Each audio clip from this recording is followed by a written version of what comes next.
ॐ श्री गणेशाय नमः। श्री सांब सदाशिवाय नमः। अथ श्री शिवगौरी स्तोत्र। श्रीनिपाशपुष्पसरपुण्ड्रचापकै करपङ्कजैकलितभक्तवाञ्छिताम् तरुणारुणारुणतनुं त्रिलोचनां ललितां भजे ललितचन्द्रचूलिकाम् ललिता विभूषितनिजाङ्गमूर्तये ललितेषु चापश्रेणिपाशपाणये उदयारुणाद्योतिमुषे दयाजुषे मदनेश्वराय महते नमो नमः। अंचत्पञ्चशिखोच्चमञ्चनिकटे चक्रासनाध्यासिनी सौन्दर्यस्य महीं नवाब्दवयसां गौरीं कुलालापिनी माला पुष्पश्रेणीगुणाञ्चितकरां पूगप्रमाणस्तनी बालां श्रीललिताम्बिकां दुहितरां लीलासमुद्रां भजे चिन्तामणिग्रहवराञ्चितशक्तिचक्र रक्षाकरं कलितकुङ्कुमरक्तवर्णं सौन्दर्यराशिवपुषं दशवर्षदेश्यं वन्दे कुमारमदने स्वरमिन्दुमौलिम् अपराजितनामधेयमस्वं सुखमारूढवती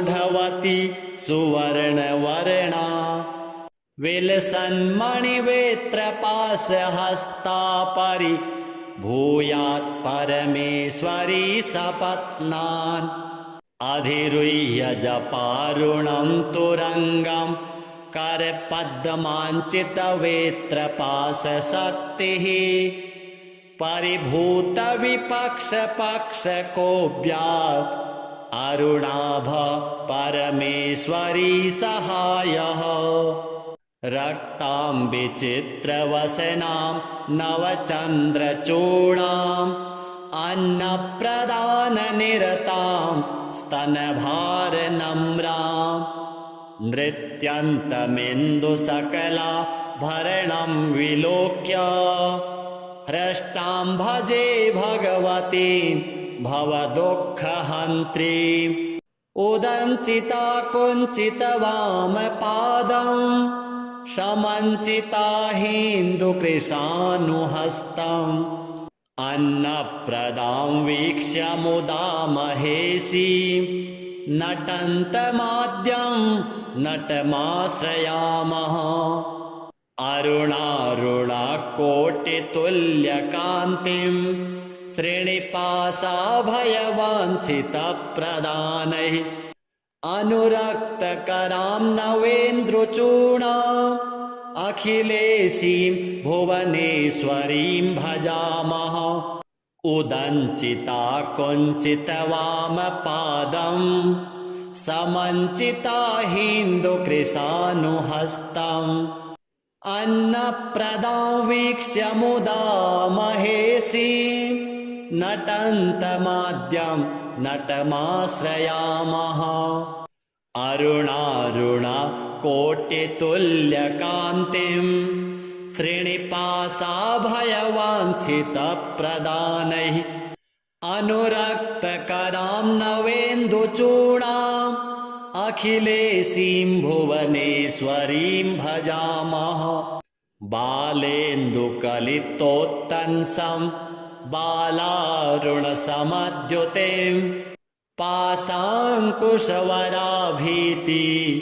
करं शम्भुं समाश्रये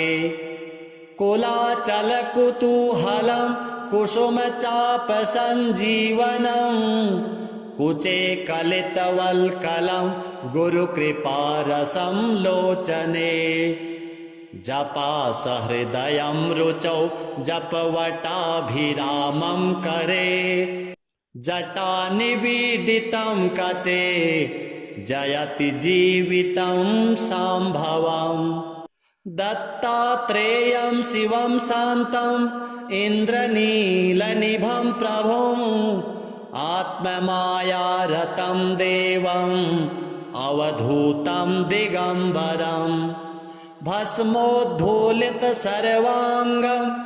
जटाजूटधरं विभुम् चतुर्बाहुमुदाराङ्गं प्रफुल्लकमलेक्षणम् ज्ञानयोगनिधिं विश्वा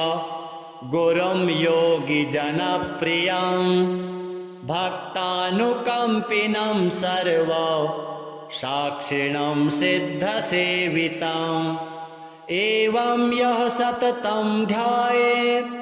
देवदेवं सनातनं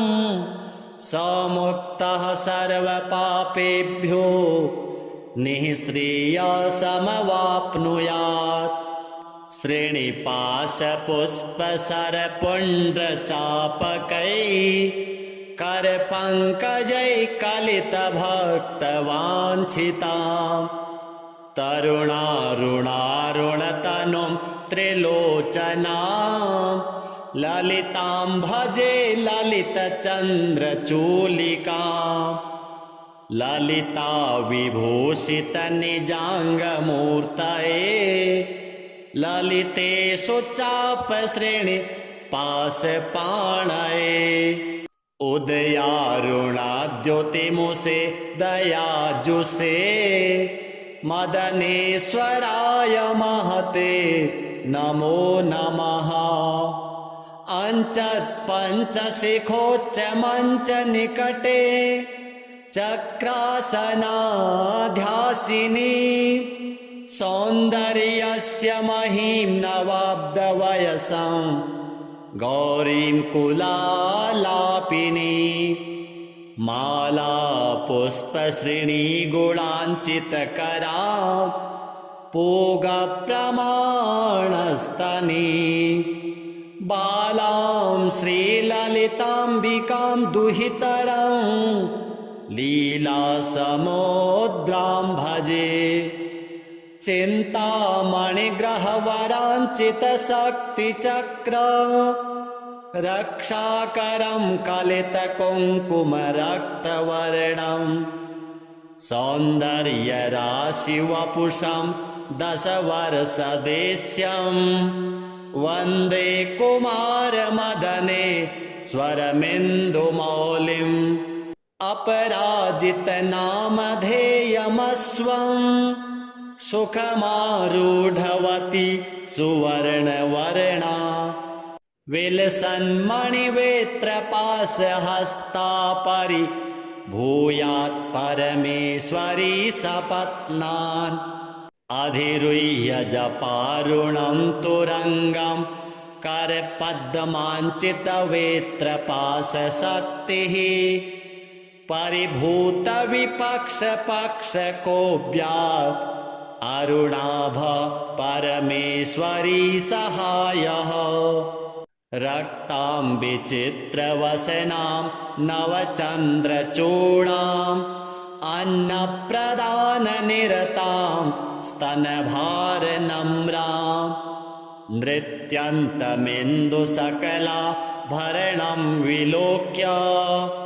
हृष्टां भजे भगवतीं भवदुःखहन्त्रीम् उदञ्चिता कुञ्चितवामपादं समञ्चिता हिन्दुकृशानुहस्तम्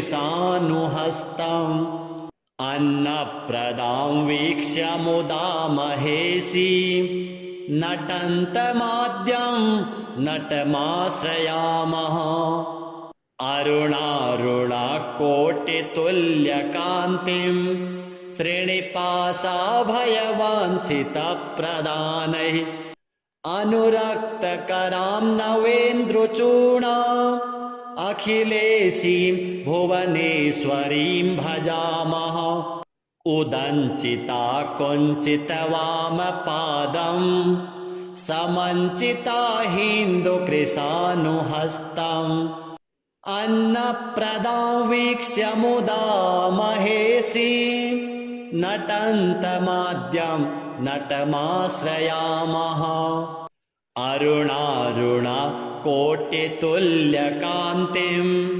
श्रीनिपाशाभयवाञ्छितप्रदानैः अनुरक्तकरां नवेन्दुचूडाम्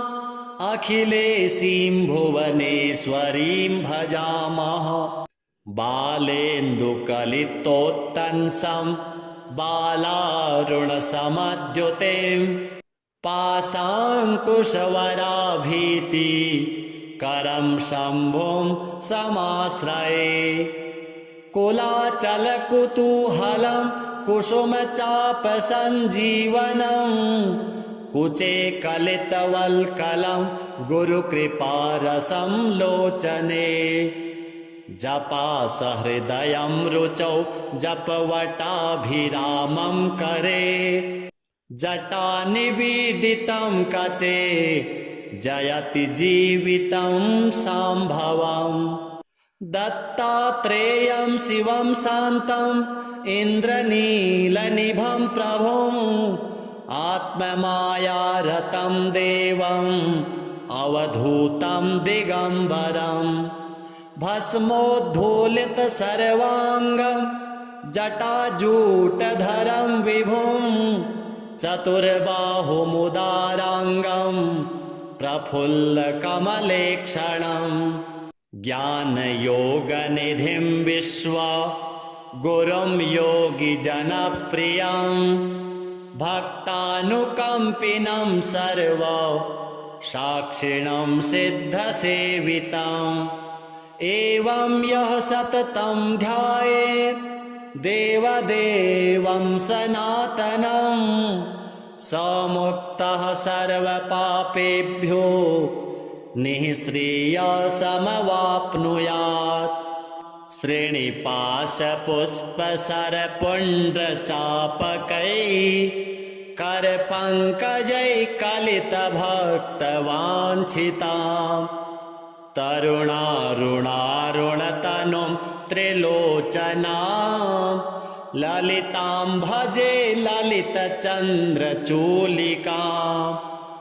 ललिता विभूषितनिजाङ्गमूर्तये ललितेषु चापश्रेणिपाशपाणये उदयारुणाद्योतिमुषे दयाजुषे मदनेश्वराय महते नमो नमः अञ्चत्पञ्चशिखोच्चमञ्चनिकटे चक्रासनाध्यासिनी सौन्दर्यस्य महीं नवाब्दवयसं गौरीं कुलालापिनी माला पुष्पश्रेणीगुणाञ्चितकरा पूगप्रमाणस्तनी बालां श्रीललिताम्बिकां दुहितरं लीलासमुद्रां भजे चिन्तामणिग्रहवराञ्चितशक्तिचक्र रक्षाकरं कलितकुङ्कुमरक्तवर्णं सौन्दर्यराशिवपुषं दशवर्षदेश्यं वन्दे कुमारमदने स्वरमिन्दुमौलिम् अपराजितनामधेयमस्वं सुखमारूढवती सुवर्णवर्णा विलसन्मणिवेत्रपाशहस्ता परिभूयात् परमेश्वरी सपत्नान् अधिरुह्य जपारुणं तुरङ्गं करपद्माञ्चितवेत्रपाशशक्तिः परिभूतविपक्षपक्षकोऽभ्यात् अरुणाभ परमेश्वरी सहायः रक्तां विचित्रवसनां नवचन्द्रचूडाम् अन्नप्रदाननिरतां स्तनभारनम्रां नृत्यन्तमिन्दुसकलाभरणं विलोक्य हृष्टां भजे भगवतीं भवदुःखहन्त्रीम् उदञ्चिता कुञ्चितवामपादं समञ्चिता हिन्दुकृशानुहस्तम् अन्नप्रदां वीक्ष्य मुदा महेशीं नटन्तमाद्यं नटमाश्रयामः अरुणारुणाकोटितुल्यकान्तिं श्रीनिवासाभयवाञ्छितप्रदानैः अनुरक्तकरां नवेन्द्रचूडाम् अखिलेशीं भुवनेश्वरीं भजामः उदञ्चिता कुञ्चितवामपादं समञ्चिता हिन्दुकृशानुहस्तम् अन्नप्रदां वीक्ष्य मुदा महेशीं नटन्तमाद्यं नटमाश्रयामः अरुणारुणा कोटितुल्यकान्तिं श्रीनिवासाभयवाञ्छितप्रदानैः अनुरक्तकरां नवेन्दुचूडाम् अखिलेशीं भुवनेश्वरीं भजामः बालेन्दुकलितोत्तंसं बालारुणसमद्युतिं पाशाङ्कुशवराभीति करं शम्भुं समाश्रये कुलाचलकुतूहलं कुसुमचापसञ्जीवनं कुचे कलितवल्कलं गुरुकृपारसं लोचने जपासहृदयं रुचौ जपवटाभिरामं करे जटानिबीडितं कचे जयति जीवितं शाम्भवम् दत्तात्रेयं शिवं शान्तम् इन्द्रनीलनिभं प्रभुम् आत्ममायारतं देवम् अवधूतं दिगम्बरं भस्मोद्धूलितसर्वाङ्गं जटाजूटधरं विभुं चतुर्बाहुमुदाराङ्गं प्रफुल्लकमलेक्षणं ज्ञानयोगनिधिं विश्वा गुरुं योगिजनप्रियं भक्तानुकम्पिनं सर्व साक्षिणं सिद्धसेवितम् एवं यः सततं ध्यायेत् देवदेवं सनातनं स मुक्तः सर्वपापेभ्यो निःश्रेयसमवाप्नुयात् श्रीनिवासपुष्पसरपुण्ड्रचापकैः करपङ्कजैः कलितभक्तवाञ्छिताम् तरुणारुणारुणतनुं त्रिलोचनां ललितां भजे ललितचन्द्रचूलिकाम् ललिता विभूषितनिजाङ्गमूर्तये ललितेषु चापश्रेणि पाशपाणये उदयारुणाद्योतिमुषे दयाजुषे मदनेश्वराय महते नमो नमः अञ्चत्पञ्चशिखोच्चमञ्चनिकटे चक्रासनाध्यासिनी सौन्दर्यस्य महीं नवाब्दवयसं गौरीं कुलालापिनी माला पुष्पश्रेणीगुणाञ्चितकरा पूगप्रमाणस्तनी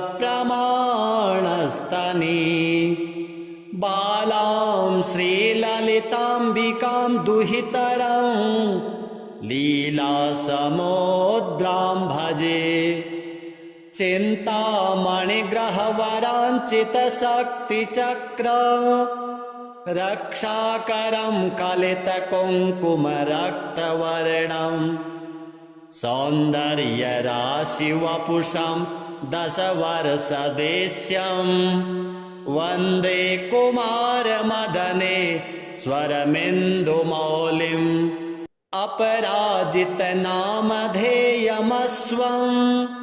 सुखमारूढवती सुवर्णवर्णा विलसन्मणिवेत्रपाशहस्ता परिभूयात् परमेश्वरी सपत्नान् अधिरुह्य जपारुणं तुरङ्गं करपद्माञ्चितवेत्रपाशशक्तिः परिभूतविपक्षपक्षकोऽव्यात् अरुणाभ परमेश्वरी सहायः रक्तां विचित्रवसनां नवचन्द्रचूडाम् अन्नप्रदाननिरतां स्तनभारनम्रां नृत्यन्तमिन्दुसकलाभरणं विलोक्य हृष्टां भजे भगवतीं भवदुःखहन्त्रीम् उदञ्चिता कुञ्चितवामपादं समञ्चिता हिन्दुकृशानुहस्तम् अन्नप्रदां वीक्ष्य मुदा महेशीं नटन्तमाद्यं नटमाश्रयामः अरुणारुणाकोटितुल्यकान्तिं श्रीनिवासाभयवाञ्छितप्रदानैः अनुरक्तकरां नवेन्द्रचूडाम् अखिलेशीं भुवनेश्वरीं भजामः उदञ्चिता कुञ्चितवामपादं समञ्चिता हिन्दुकृशानुहस्तम् अन्नप्रदां वीक्ष्य मुदा महेशीं नटन्तमाद्यं नटमाश्रयामः अरुणारुणाकोटितुल्यकान्तिं श्रीनिवासाभयवाञ्छितप्रदानैः अनुरक्तकरां नवेन्दुचूडाम् अखिलेशीं भुवनेश्वरीं भजामः बालेन्दुकलितोत्तंसं बालारुणसमद्युतिं पाशाङ्कुशवराभीति करं शम्भुं समाश्रये कुलाचलकुतूहलं कुसुमचापसञ्जीवनं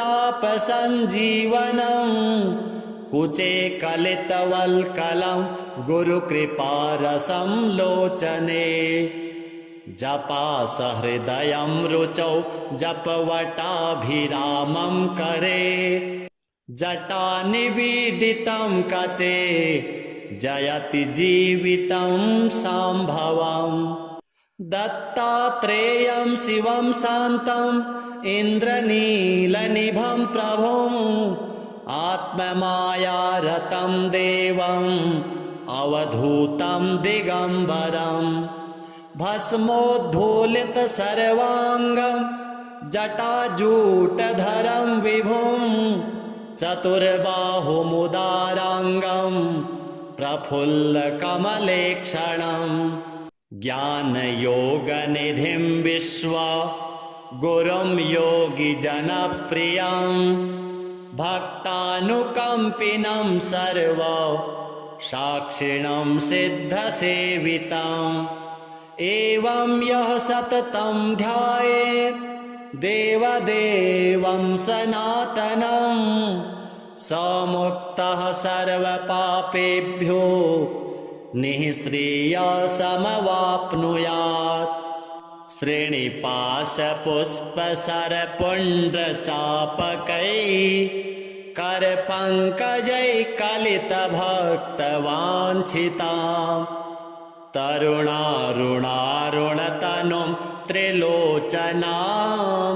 ललितां भजे ललितचन्द्रचूलिकाम् ललिता विभूषित निजाङ्गमूर्तये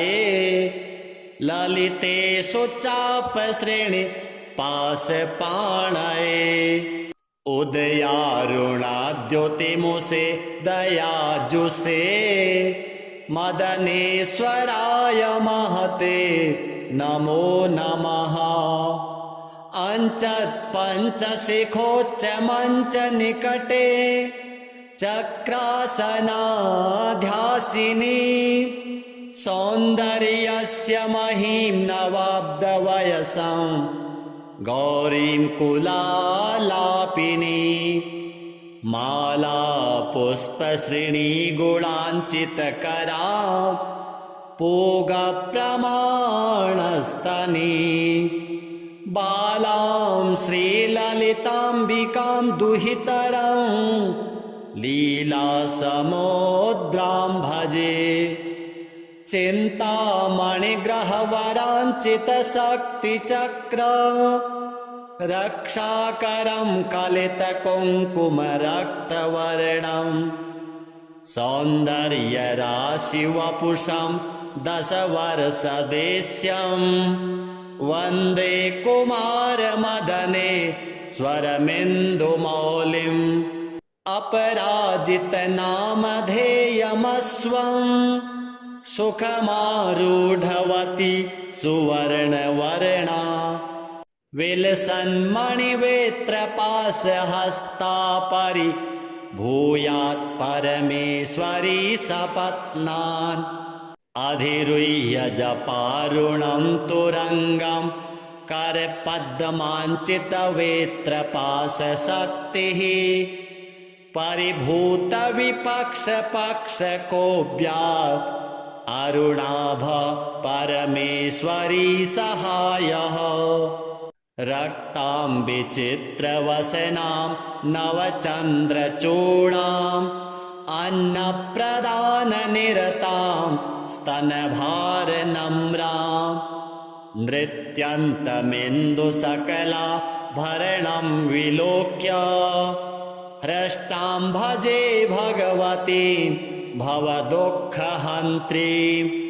उदञ्चिता कुञ्चितवामपादं समञ्चिता हिन्दुकृशानुहस्तम्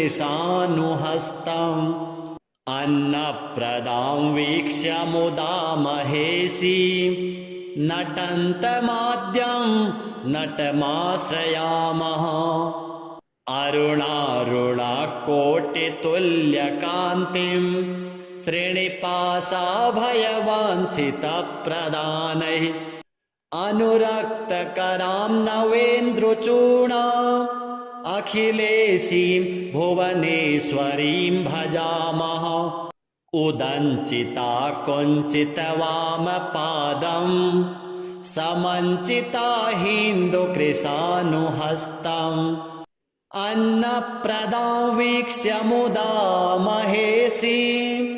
नटन्तमाद्यं नटमाश्रयामः अरुणारुणाकोटितुल्यकान्तिं श्रीनिपाशाभयवाञ्छितप्रदानैः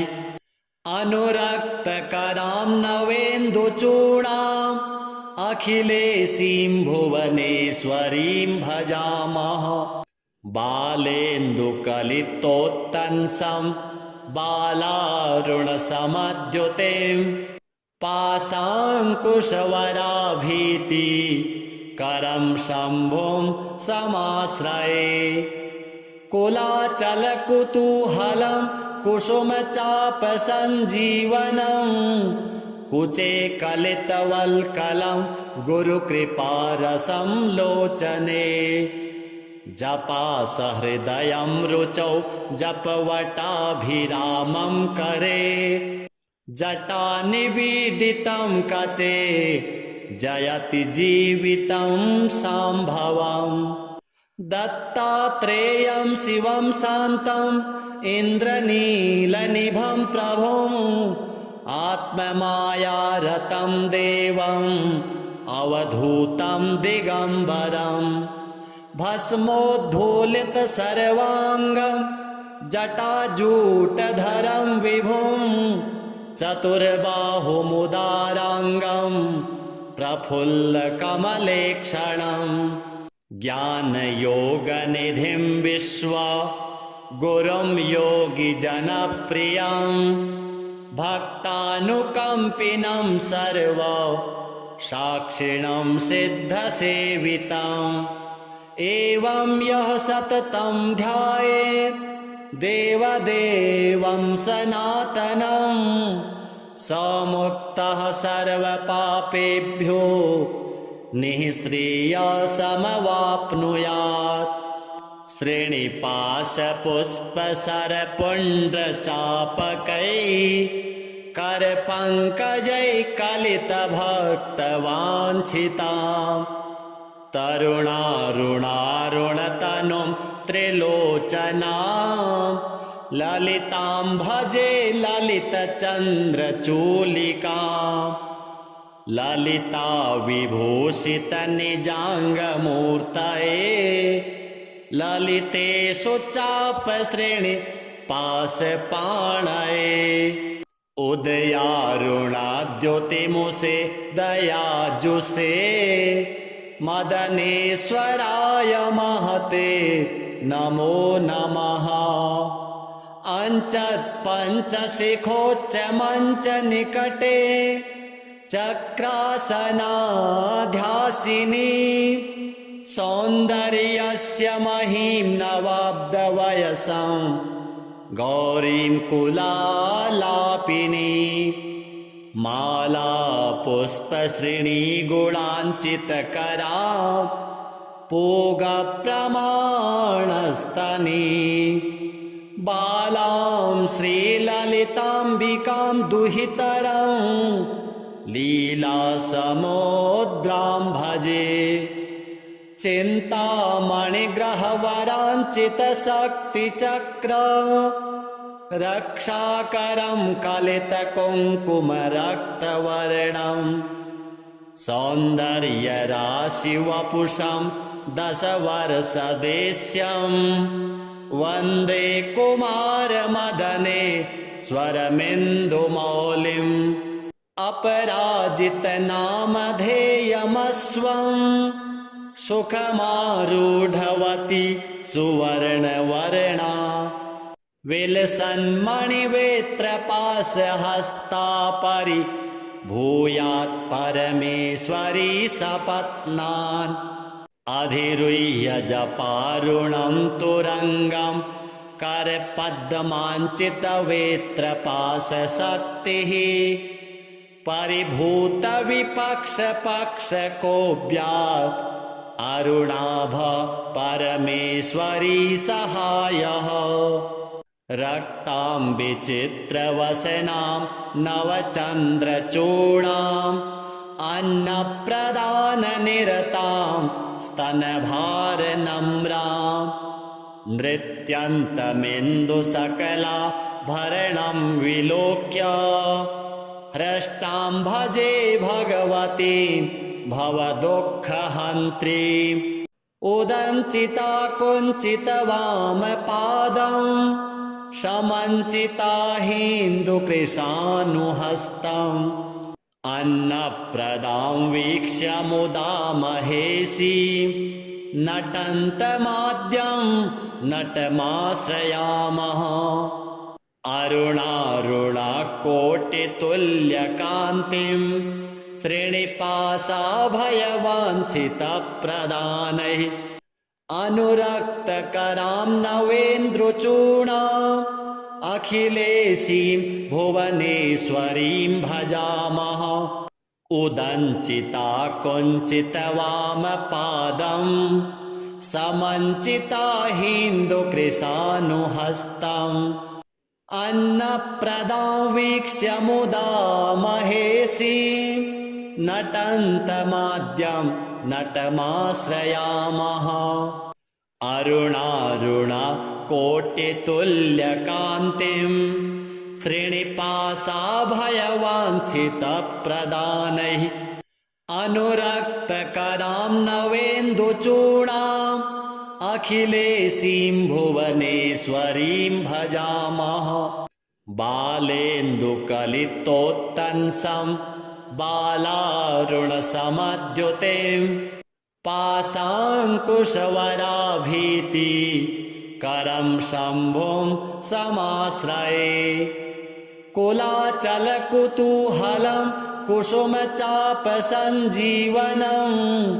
कुचे कलितवल्कलं गुरुकृपारसं लोचने जपासहृदयं रुचौ जपवटाभिरामं करे जटानिबीडितं कचे जयति जीवितं शाम्भवम् दत्तात्रेयं शिवं शान्तम् इन्द्रनीलनिभं प्रभुम् आत्ममायारतं देवम् अवधूतं दिगम्बरम् भस्मोद्धूलितसर्वाङ्गं जटाजूटधरं विभुं चतुर्बाहुमुदाराङ्गं प्रफुल्लकमलेक्षणम् ज्ञानयोगनिधिं विश्वा गुरुं योगिजनप्रियं भक्तानुकम्पिनं सर्व साक्षिणं सिद्धसेवितम् एवं यः सततं ध्यायेत् देवदेवं सनातनं स मुक्तः सर्वपापेभ्यो निःश्रेयसमवाप्नुयात् श्रेणिपाशपुष्पसरपुण्ड्रचापकैः करपङ्कजैः कलितभक्तवाञ्छिताम् तरुणारुणारुणतनुं त्रिलोचनां ललितां भजे ललितचन्द्रचूलिकाम् ललिता विभूषितनिजाङ्गमूर्तये ललितेषु चापश्रेणि पाशपाणये उदयारुणाद्योतिमुषे दयाजुषे मदनेश्वराय महते नमो नमः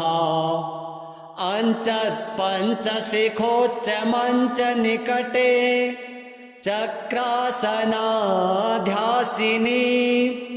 सौन्दर्यस्य महीं नवाब्दवयसं गौरीं कुलालापिनी माला पुष्पश्रेणीगुणाञ्चितकरा पूगप्रमाणस्तनी बालां श्रीललिताम्बिकां दुहितरं लीलासमुद्रां भजे चिन्तामणिग्रहवराञ्चितशक्तिचक्र रक्षाकरं कलितकुङ्कुमरक्तवर्णं सौन्दर्यराशिवपुषं दशवर्षदेश्यं वन्दे कुमारमदने स्वरमिन्दुमौलिम् अपराजितनामधेयमस्वं सुखमारूढवती सुवर्णवर्णा विलसन्मणिवेत्रपाशहस्ता परिभूयात् परमेश्वरी सपत्नान् अधिरुह्य जपारुणं तुरङ्गं करपद्माञ्चितवेत्रपाशशक्तिः परिभूतविपक्षपक्षकोऽव्यात् अरुणाभ परमेश्वरी सहायः रक्तां विचित्रवसनां नवचन्द्रचूडाम् अन्नप्रदाननिरतां स्तनभारनम्रां नृत्यन्तमिन्दुसकलाभरणं विलोक्य हृष्टां भजे भगवतीं भवदुःखहन्त्रीम् उदञ्चिता कुञ्चितवामपादं समञ्चिता हिन्दुकृशानुहस्तम् अन्नप्रदां वीक्ष्य मुदा महेशी नटन्तमाद्यं नटमाश्रयामः अरुणारुणाकोटितुल्यकान्तिं श्रीनिपाशाभयवाञ्छितप्रदानैः अनुरक्तकरां नवेन्द्रचूडाम् अखिलेशीं भुवनेश्वरीं भजामः उदञ्चिता कुञ्चितवामपादं समञ्चिता हिन्दुकृशानुहस्तम् अन्नप्रदां वीक्ष्य मुदा महेशी नटन्तमाद्यं नटमाश्रयामः अरुणारुणाकोटितुल्यकान्तिं श्रीनिपाशाभयवाञ्छितप्रदानैः अनुरक्तकरां नवेन्दुचूडाम् अखिलेशीं भुवनेश्वरीं भजामः बालेन्दुकलितोत्तंसं बालारुणसमद्युतिं पाशाङ्कुशवराभीति करं शम्भुं समाश्रये कुलाचलकुतूहलं कुसुमचापसञ्जीवनं कुचे कलितवल्कलं गुरुकृपारसं लोचने जपासहृदयं रुचौ जपवटाभिरामं करे जटानिबीडितं कचे जयति जीवितं शाम्भवम् दत्तात्रेयं शिवं शान्तं इन्द्रनीलनिभं प्रभुं आत्ममायारतं देवम् अवधूतं दिगम्बरं भस्मोद्धूलित सर्वाङ्गं जटाजूटधरं विभुं चतुर्बाहुमुदाराङ्गं प्रफुल्लकमलेक्षणं ज्ञानयोगनिधिं विश्वा गुरुं योगिजनप्रियं भक्तानुकम्पिनं सर्व साक्षिणं सिद्धसेवितम् एवं यः सततं ध्यायेत् देवदेवं सनातनं स मुक्तः सर्वपापेभ्यो निःश्रेयसमवाप्नुयात् श्रीनिपाशपुष्पसरपुण्ड्रचापकैः करपङ्कजैः कलितभक्तवाञ्छिताम् तरुणारुणारुणतनुं त्रिलोचनां ललितां भजे ललितचन्द्रचूलिकाम् ललिता विभूषितनिजाङ्गमूर्तये ललितेषु चापश्रेणिपाशपाणये उदयारुणाद्योतिमुषे दयाजुषे मदनेश्वराय महते नमो नमः अञ्चत्पञ्चशिखोच्चमञ्चनिकटे चक्रासनाध्यासिनी सौन्दर्यस्य महीं नवाब्दवयसं गौरीं कुलालापिनी माला पुष्पश्रेणीगुणाञ्चितकरा पूगप्रमाणस्तनी बालां श्रीललिताम्बिकां दुहितरं लीलासमुद्रां भजे चिन्तामणिग्रहवराञ्चितशक्तिचक्र रक्षाकरं कलितकुङ्कुमरक्तवर्णं सौन्दर्यराशिवपुषं दशवर्षदेश्यं वन्दे कुमारमदने स्वरमिन्दुमौलिम् अपराजितनामधेयमस्वं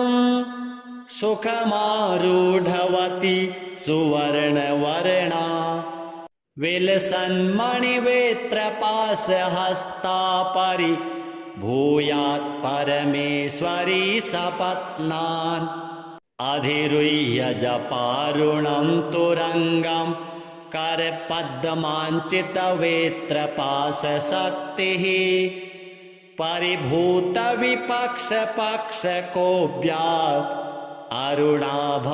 परमेश्वरी सहायः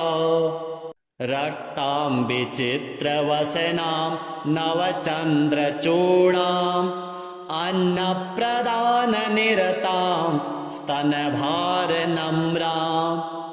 नृत्यन्तमिन्दुसकलाभरणं विलोक्य हृष्टां भजे भगवतीं भवदुःखहन्त्रीम् उदञ्चिता कुञ्चितवामपादं समञ्चिता हिन्दुकृशानुहस्तम् अन्नप्रदां वीक्ष्य मुदा महेशीं नटन्तमाद्यं नटमाश्रयामः अरुणारुणाकोटितुल्यकान्तिं श्रीनिपाशाभयवाञ्छितप्रदानैः अनुरक्तकरां नवेन्द्रचूडाम् अखिलेशीं भुवनेश्वरीं भजामः उदञ्चिता कुञ्चितवामपादं समञ्चिता हिन्दुकृशानुहस्तम् अन्नप्रदां वीक्ष्य मुदा महेशीं नटन्तमाद्यं नटमाश्रयामः अरुणारुणाकोटितुल्यकान्तिं श्रीनिपाशाभयवाञ्छितप्रदानैः अनुरक्तकरां नवेन्दुचूडाम् अखिलेशीं भुवनेश्वरीं भजामः बालेन्दुकलितोत्तंसं बालारुणसमद्युतिं पाशाङ्कुशवराभीति करं शम्भुं समाश्रये कुलाचलकुतूहलं कुसुमचापसञ्जीवनं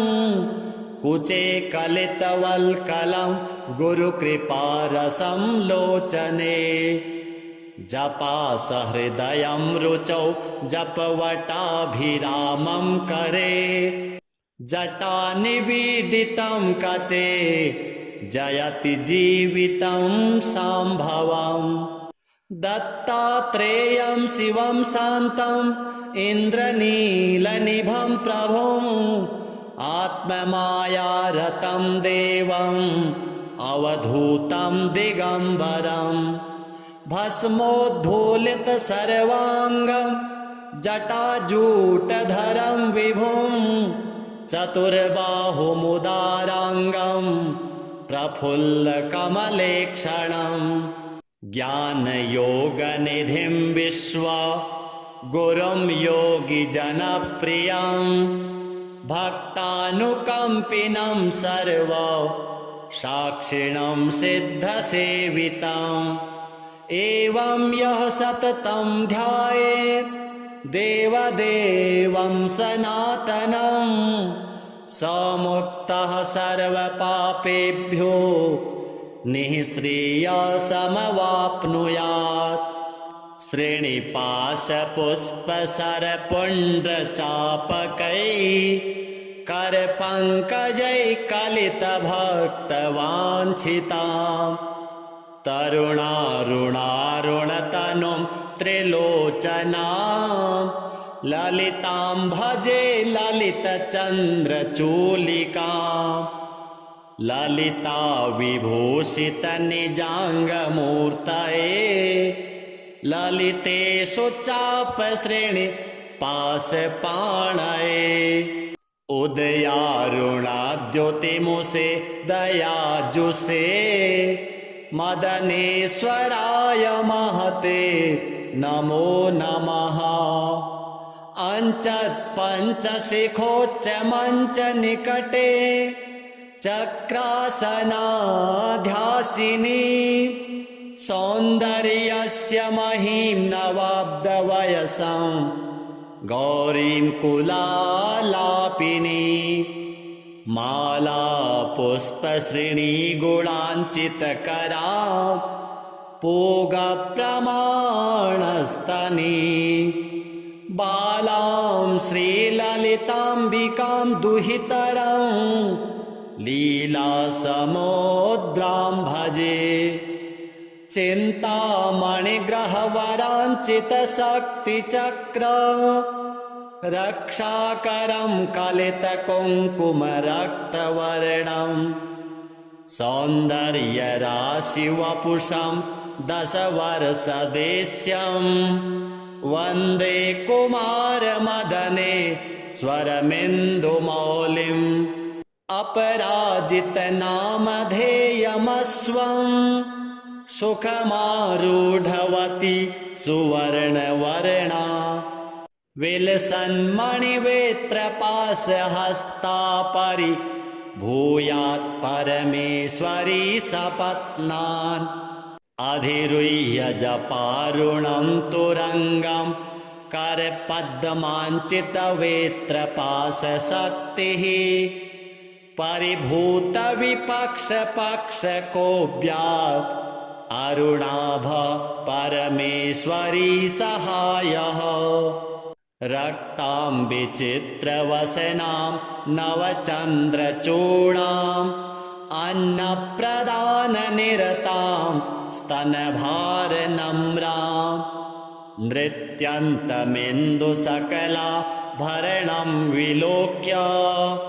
हृष्टां भजे भगवतीं भवदुःखहन्त्रीम्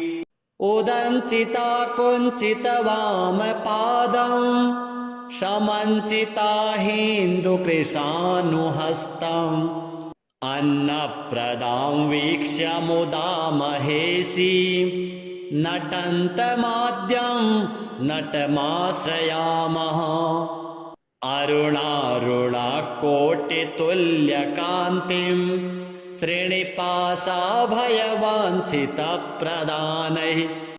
अनुरक्तकरां नवेन्द्रचूडाम् अखिलेशीं भुवनेश्वरीं भजामः उदञ्चिता कुञ्चितवामपादं समञ्चिता हिन्दुकृशानुहस्तम् अन्नप्रदां वीक्ष्य मुदा महेशीं नटन्तमाद्यं नटमाश्रयामः अरुणारुणाकोटितुल्यकान्तिं श्रीनिपाशाभयवाञ्छितप्रदानैः अनुरक्तकरां नवेन्दुचूडाम् अखिलेशीं भुवनेश्वरीं भजामः बालेन्दुकलितोत्तंसं बालारुणसमद्युतिं पाशाङ्कुशवराभीति करं शम्भुं समाश्रये कुलाचलकुतूहलं कुसुमचापसञ्जीवनं कुचे कलितवल्कलं गुरुकृपारसं लोचने जपासहृदयं रुचौ जपवटाभिरामं करे जटानिबीडितं कचे जयति जीवितं शाम्भवम् दत्तात्रेयं शिवं शान्तम् इन्द्रनीलनिभं प्रभुम् आत्ममायारतं देवम् अवधूतं दिगम्बरम् भस्मोद्धूलितसर्वाङ्गं जटाजूटधरं विभुं चतुर्बाहुमुदाराङ्गं प्रफुल्लकमलेक्षणं ज्ञानयोगनिधिं विश्वा गुरुं योगिजनप्रियं भक्तानुकम्पिनं सर्व साक्षिणं सिद्धसेवितम् एवं यः सततं ध्यायेत् देवदेवं सनातनं समुक्तः सर्वपापेभ्यो निःस्त्रियः समवाप्नुयात् श्रेणिपाशपुष्पसरपुण्ड्रचापकैः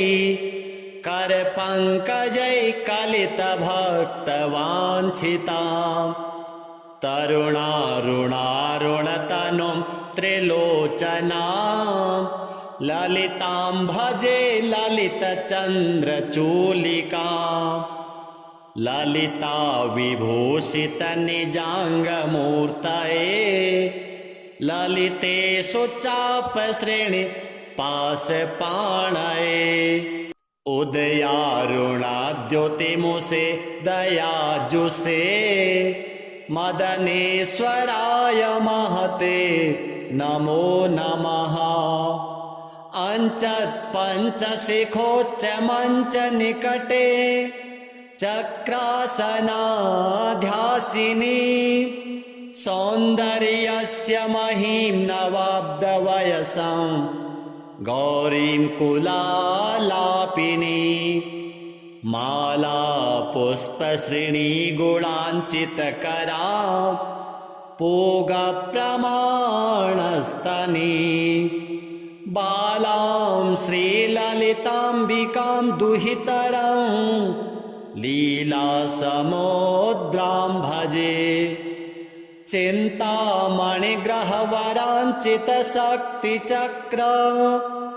रक्षाकरं कलितकुङ्कुमरक्तवर्णं सौन्दर्यराशिवपुषं दशवर्षदेश्यं वन्दे कुमारमदने स्वरमिन्दुमौलिम्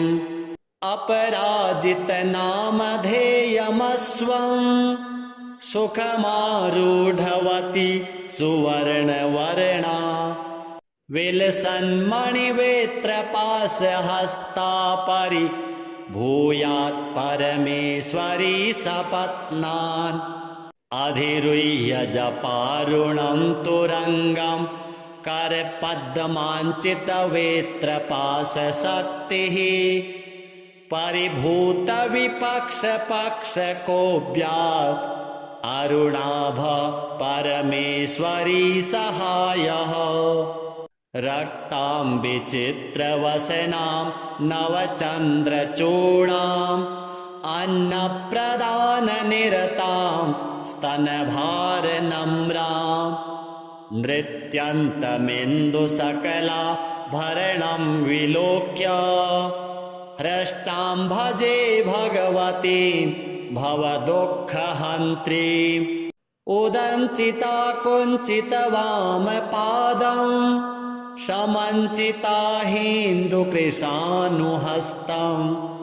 अन्नप्रदां वीक्ष्य मुदा महेशीं नटन्तमाद्यं नटमाश्रयामः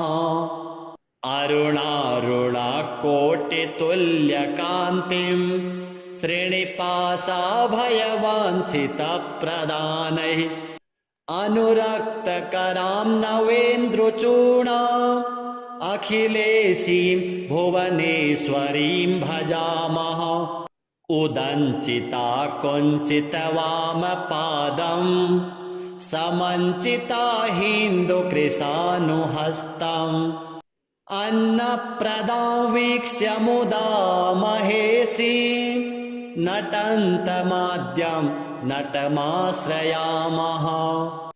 अरुणारुणाकोटितुल्यकान्तिं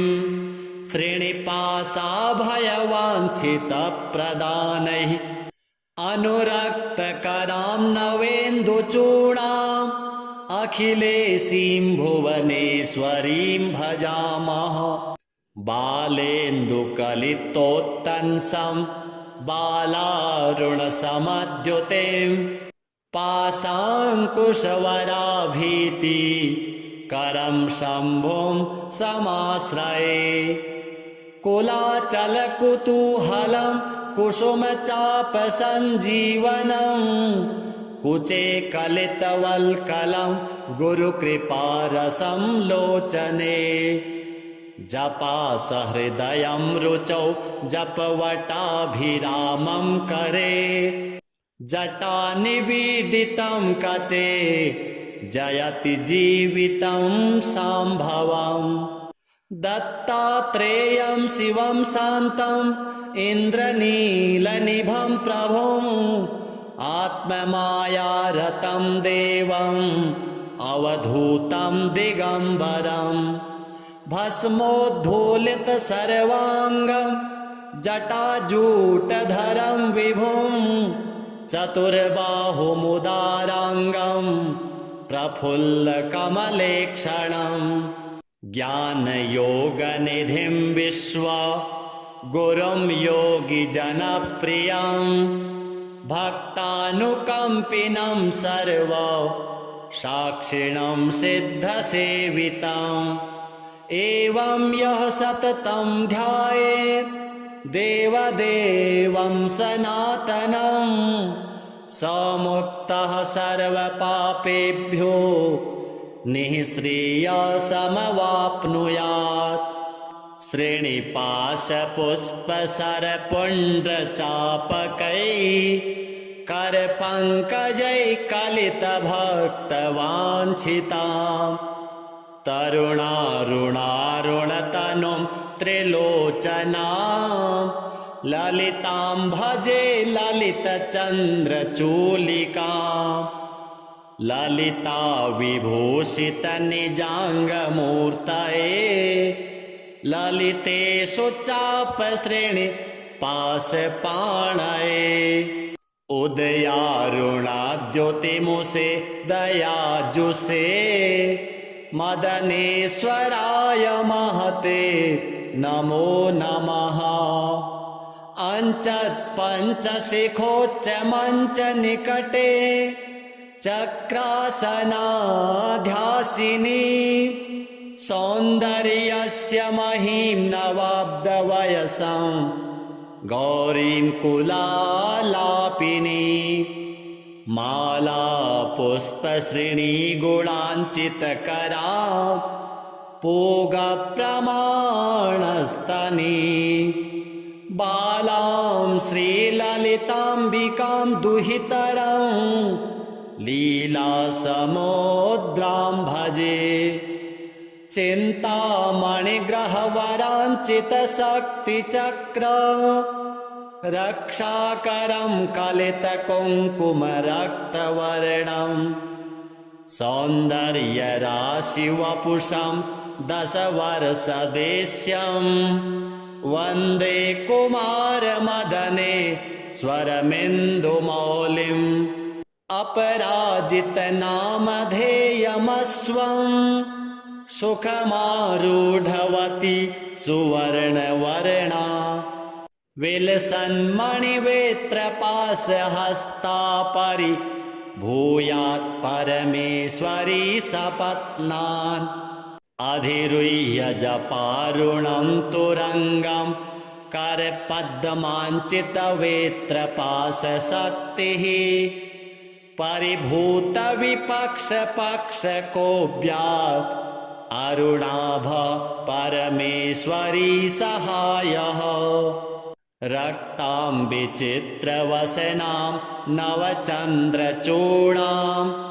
अन्नप्रदाननिरतां स्तनभारनम्रां नृत्यन्तमिन्दुसकलाभरणं विलोक्य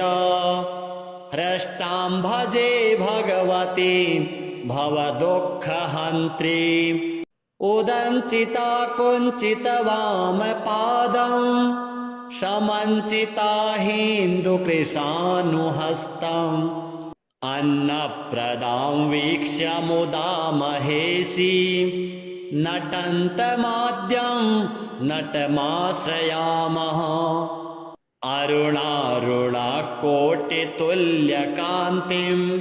श्रीनिवासाभयवाञ्छितप्रदानैः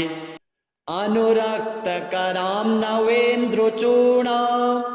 अखिलेशीं भुवनेश्वरीं भजामः उदञ्चिता कुञ्चितवामपादं समञ्चिताहीन्दुकृशानुहस्तम् अन्नप्रदां वीक्ष्य मुदा महेशी नटन्तमाद्यं नटमाश्रयामः अरुणारुणा कोटितुल्यकान्तिं श्रीनिपाशाभयवाञ्छितप्रदानैः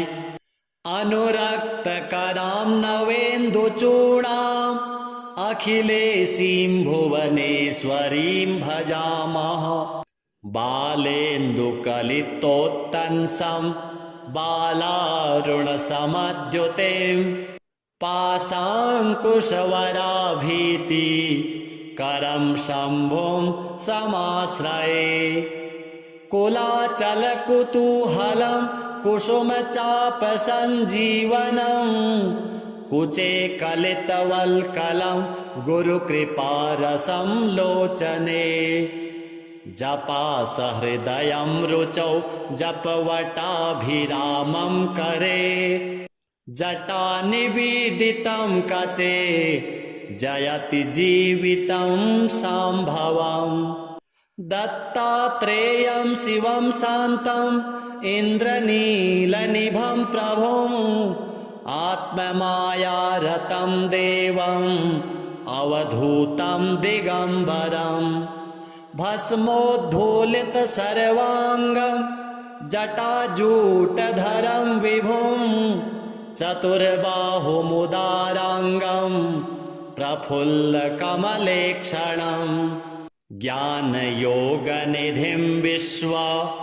गुरुं योगिजनप्रियं भक्तानुकम्पिनं सर्व साक्षिणं सिद्धसेवितम् एवं यः सततं ध्यायेत् देवदेवं सनातनं स मुक्तः सर्वपापेभ्यो निःश्रेयसमवाप्नुयात्। श्रीशाम्ब सदाशिवार्पणमस्तु।